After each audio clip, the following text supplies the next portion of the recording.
Seguimos, amigas, amigos, a las 6 de la tarde, 24 minutos, con Miguel Martínez Meucci, conversando a propósito de la visión que se pueda tener actualmente en el país.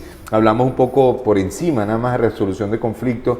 Creo que después nos fuimos a un tema más orientado a cuál es el signo verdaderamente de este gobierno, ¿no? Como cómo verlo desde el punto de vista del estudio, del análisis que hoy hacen las ciencias políticas. Y yo me imagino que no está sencillo.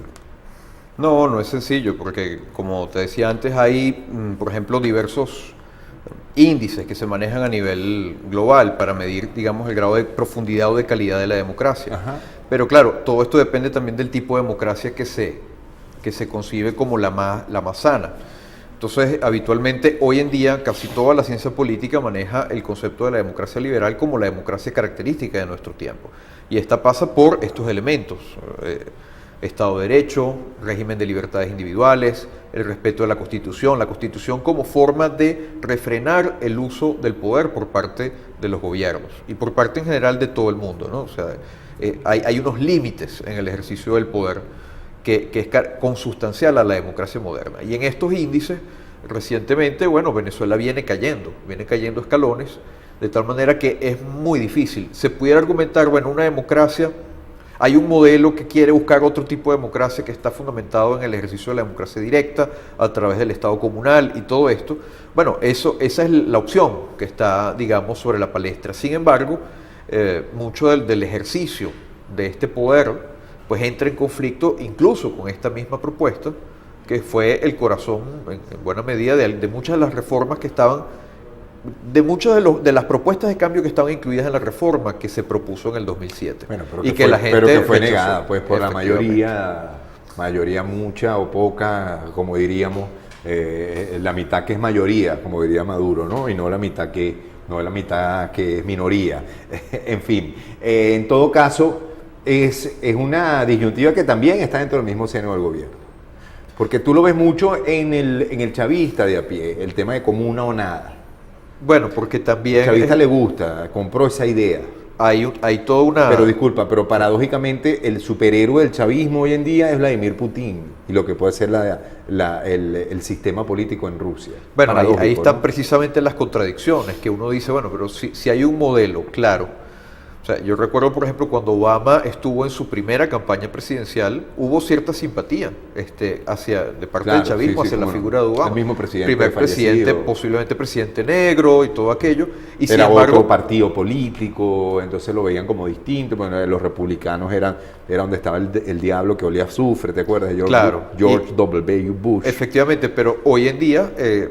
entonces, frente a estos contenciosos, este conflicto, el tema de Ucrania, el tema del Medio Oriente, Ajá. entonces ahora Putin parece ser más popular.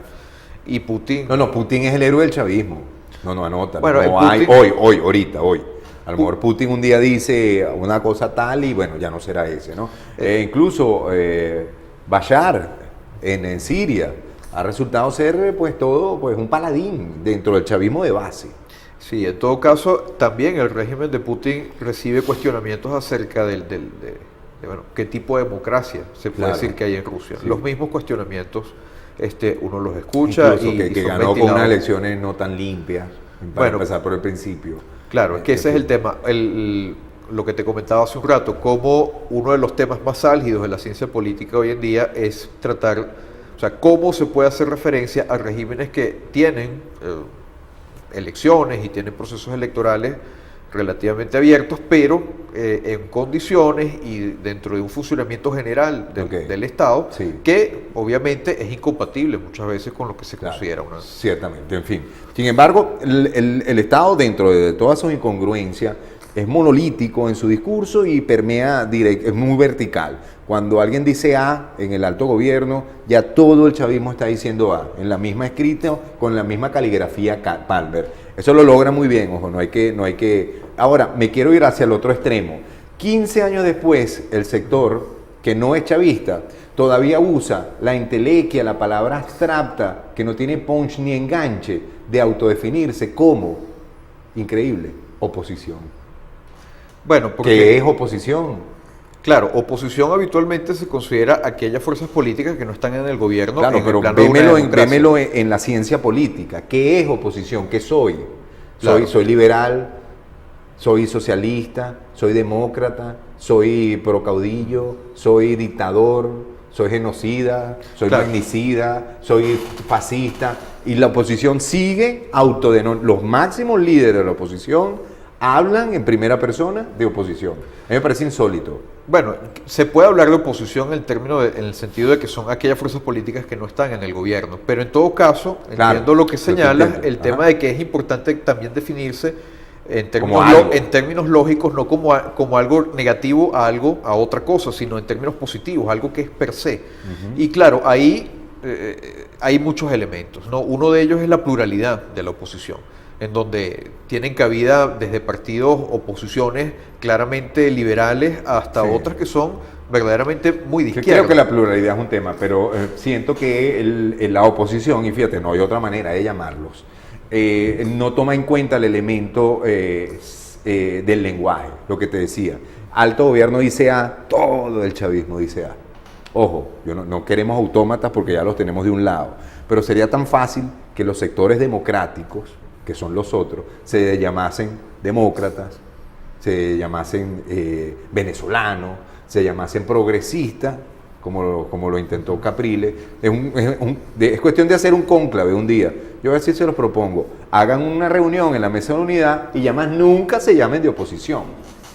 Claro, ahí todo esto obviamente no puede surgir por ósmosis, sino que responde a estrategias políticas.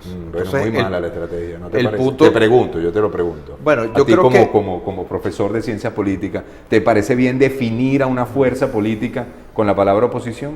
Bueno, yo creo que sería mucho más claro que las fuerzas políticas llamadas de oposición pudieran definirse espontáneamente de una manera, y ha habido intentos al respecto. Por eso está la Mesa de la Unidad, por eso está la Alternativa Democrática, unitaria. O sea, ha habido un intento de generar esto, pero también hay que tomar en cuenta la desproporción que hay en cuanto a la posibilidad de llevar el mensaje a la población. Sí, Ahí, no, ahí te influyen entiendo, muchos te elementos. entiendo perfectamente. Eso es importante. Y lo otro, si lo que te Jorge comentaba Rodríguez, de la pluralidad. si Diosdado Cabello, si Nicolás Maduro te llaman oposición, yo lo entiendo. El problema está, te vuelvo y te repito, en que en primera persona los máximos líderes, desde Ramón Guillermo Aveledo, Capriles, María Corina Machado, Leopoldo López, Ledesma, todos se autodefinen, ellos dicen oposición. Bueno, lo que pasa es que también, como te decía, hay una pluralidad de posiciones ahí. O sea, ahí tenemos desde partidos claramente liberales hasta otros que incluso llegan a acusar al gobierno de neoliberal. Entonces, en esa pluralidad tan amplia de posiciones, es difícil que haya una visión ideológica clara. En todo caso, me parece a mí, desde afuera, que sí sería quizás conveniente una propuesta ideológica más clara por parte de los partidos de oposición. Pero nada, apropiate de términos que el gobierno ha abandonado. Si estamos criticando al gobierno porque es dictatorial, porque, va de lleno contra los derechos humanos, pues apropiate del término democrático, tan sencillo. ¿No te parece fácil? Todos son democráticos, todos en la unidad. Ya, lo que pasa es que fíjate, también Aquí ha estoy sucedido... yo poniéndole el nombre a la oposición. Claro, pero esto es algo que sucede con frecuencia cuando Ajá. una oposición democrática tiene que, de alguna manera, lidiar con regímenes que tienen una vocación, Claro. digamos, de No, yo poder lo sé. control. Pero se han puesto de acuerdo en la oposición, en autodenominarse oposición. Creo que tienen que cambiar el nombre, tenemos que cambiarlo. Bueno, yo creo que... Y el de apellido ya puede ser, por ejemplo, si soy de Primero Justicia, soy progresista, porque ya Capriles caminó ese camino bastante. Si yo soy de Leopoldo López o estoy en Voluntad Popular, me llamaré tal vez de otra forma, pero me llamaré democrático algo, o venezolano algo, o unitario algo, pero nunca de oposición. Sí, bueno, ahí hay diversas posiciones al respecto. Hay partidos socialdemócratas, hay partidos liberales, hay partidos humanistas, partidos de izquierda. O sea, ahí es difícil conseguir una única... Pero ese es precisamente el trabajo, la construcción de una alternativa unitaria que pueda, en esa diversidad, construir una unidad que sea efectiva, eficaz en su accionar político, ¿no? Vamos un momentico a identificar, por favor. Miguel Martínez Meucci está con nosotros. Su Twitter es ese, precisamente, @MartínezMeucci. Vamos a seguir conversando con este profesor de la Universidad Simón Bolívar al regreso de estos breves comentarios que tenemos para ustedes a través de eutv.net.